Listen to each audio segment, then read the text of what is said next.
of a hunter.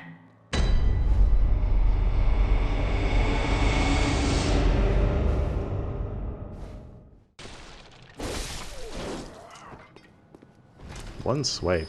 What a weakling. So, if an enemy is facing you, or, not, if you do a charge attack, it's an instant stagger. So it's basically a backstab from Dark Souls, but a little different. We got some more friends here, though, so let's chat them up. Are you that outsider? Well, sorry, but I don't want anything to do with you. Trot along, will ya? Are you that outsider? Okay, so I was just repeating dialogue. But as the game goes on, they'll have new things to say, because, they're your pals. Oh my god, dude. I love hitting people in this game. More pals. This is like a first, kind of hard grouping.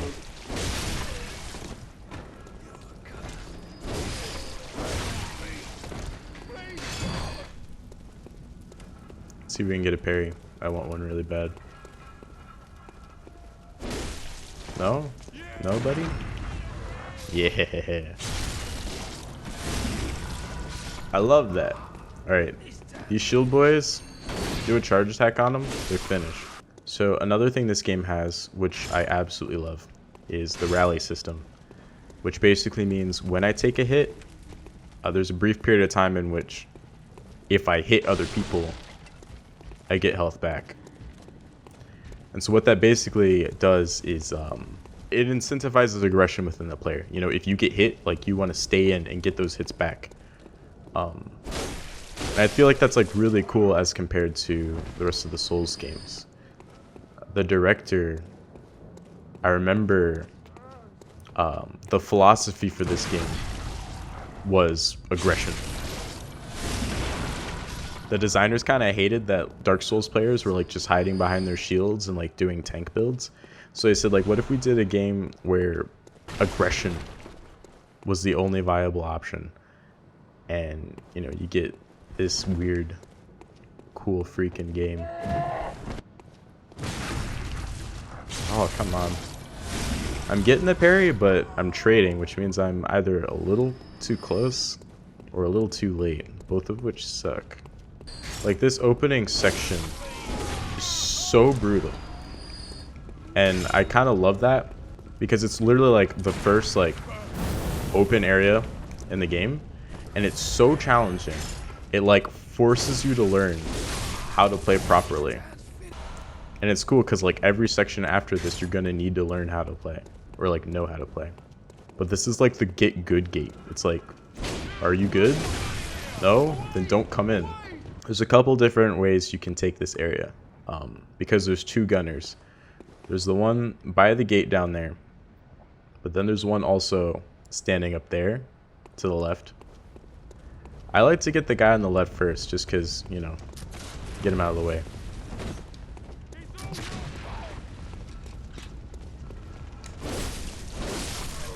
Perfect. And now we can take care of this guy. Oh, and that's that.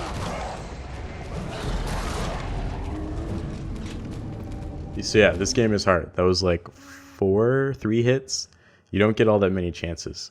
I'm so used to shielding in Dark Souls that I actually hit L1 to put up my guard, and instead did the transformation. And that's exactly what the designers of this game want. They want to punish you for cowardice.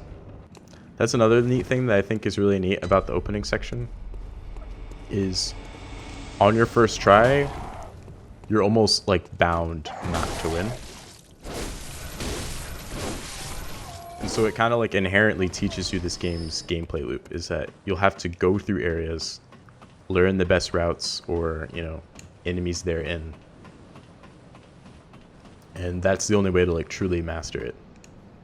It's not the kind of game where you're expected to just kind of sail through on your first try. But every now and then you'll have those perfect runs, and they feel great.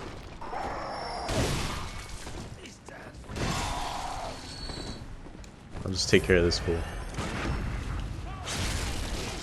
Yes, sir. Yes. Well, we never knocked on this door, so. Lads, you've come on.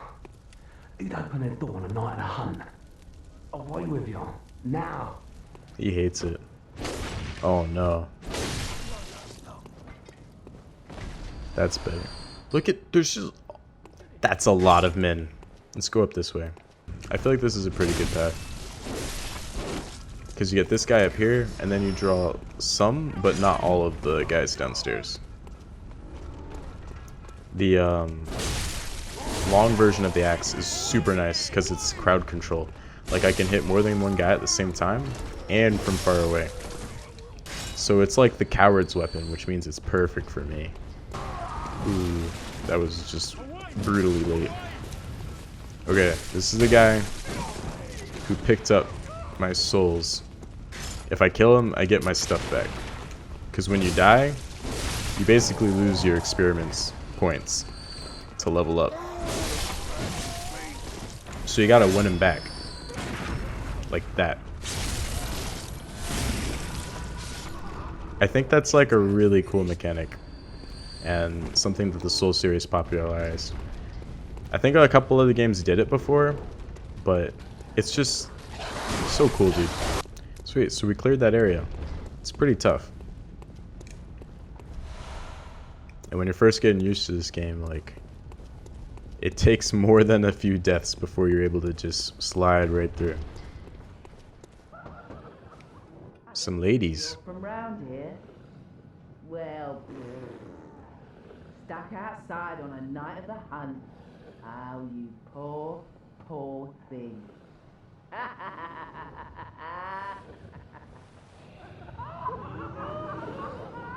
love how they're all like hooting and hollering, and then you knock on the door and it's just...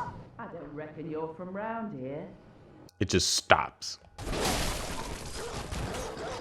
I know it's sad that I'm murdering these dogs, but trust me, it's for the best. The area that I was just in, it has like kind of two branching paths. This one down here. Oh yeah, and then there's another path over here. Like, there's so many like twisting, winding areas you can go to. Sekiro, the newest game, kind of... It's like a similar, kind of like, you know, familiar From Software type design as far as like the way the levels go. But it's definitely different, you know? Things don't like snake and aren't as like tight as in this game. Because in Sekiro, like, your movement options are like extreme.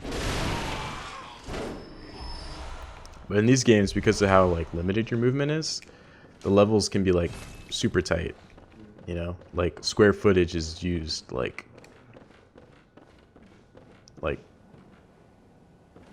good. So there's so many different like ways you can go, which is like cool, but also like, oh no. Because when you're first starting, you're just so desperate looking for your next checkpoint. Because you came all this way, and now you have no clue where to go. So I really love that, you know? It's like you were battling through an area, and it'd be downright terrifying, because you wouldn't know when the next rest stop would be, and you didn't know where either. So everything sucked. And you were scared, and that's the way things should be. If I'm not terrified, what's even the point? You already said that. So what I just did there is I relinked this to the segment we were at before. This was the gate that was previously unopened. And this is cool and something the Souls games do a lot, which is like reconnecting areas. Like your progression won't be, oh, a new checkpoint. It'll be your same one and a shortcut. I love that. I love shortcuts. I love level design. I love video games. It's always like tricky trying to like figure out or remember what the next best thing to do is, you know? Because again, it's not especially linear. You can take on different bosses or areas in any order you'd like. So every time I replay, I'm always like, well, like, what's the best thing to do next? I'm always like, I don't know. Okay, this is a beef boy. We hate him. He's got his brick. but he's really easy to parry. Ooh, brutal. Yeah, he's like stupid easy to parry. So are you guys ready for first boss? This will be fun.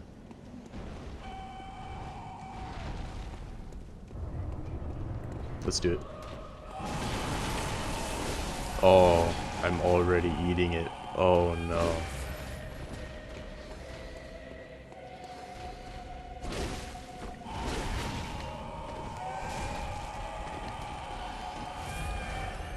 This is not going well. Yeah, so a really cool mechanic is you can actually damage certain parts of the boss. And damaging it will cause them to stagger. So if you target specific areas and just kind of like let them have it, it'll result in like a moment where you can just kind of like wail on them a little bit, which is pretty sweet.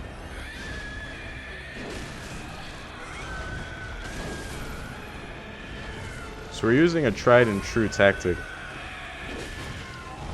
of just standing behind him, which works pretty well for this boss. But what he just did there is he buffed himself. And that's what a lot of bosses in this game do, which sucks. It's like the longer it goes on, the tougher it'll get. And so, again, it encourages aggression. If you're taking a long time to defeat the boss, it'll just get harder. So you can't take your time.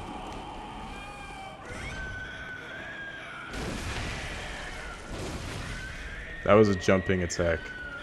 I forgot you can do those. Ooh, not good. That attack really sucks.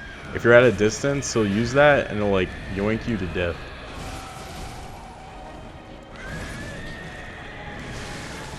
Oh my goodness.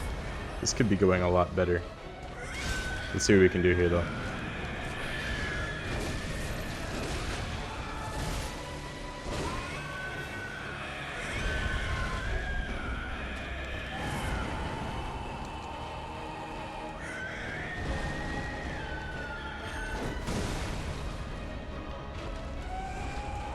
Let that stamina recover. Ooh. Oh yeah, no, I shouldn't have gotten greedy there. We're only halfway there. Ooh. Yes, sir. Looking good.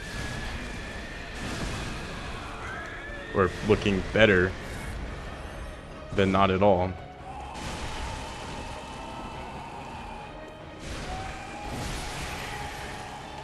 That was a pretty sick, nasty dodge.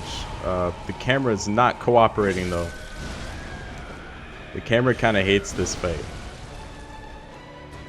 Because his head's up high and you're down low and you're really close. So the camera's like, what's happening? I don't know, camera. You tell me. We could have rallied there, but I don't want to risk it. And now we only got 3 vials. Which means this is going to be a tough fight.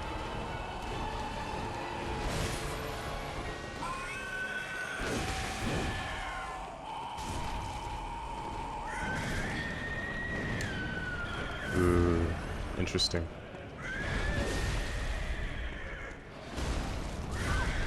Oh no, I thought I dodged that for sure. Oh no, sir. Oh no.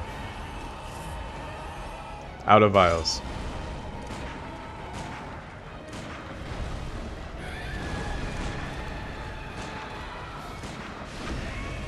If you damage his head, you can get a stagger.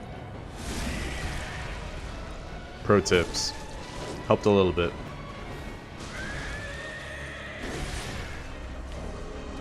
Hey.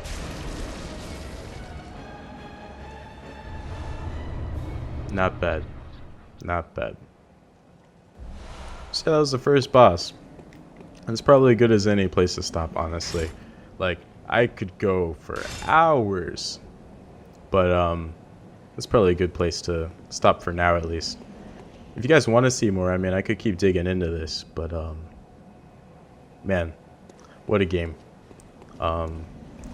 There's all kinds of like really cool stuff that happens later on, like in terms of like, yes, level design, yes, gameplay, but like the bosses and the lore and the setting is just mwah, chef's kiss. It's just so good. Like very gothic, very horror, very eldritch horror. Like if you love old gods, if you love H.P. Lovecraft, like get in on this, buddy. It's quite the adventure. So yeah, I'll end it here. I'll probably be back though, dude. Good game. Good game.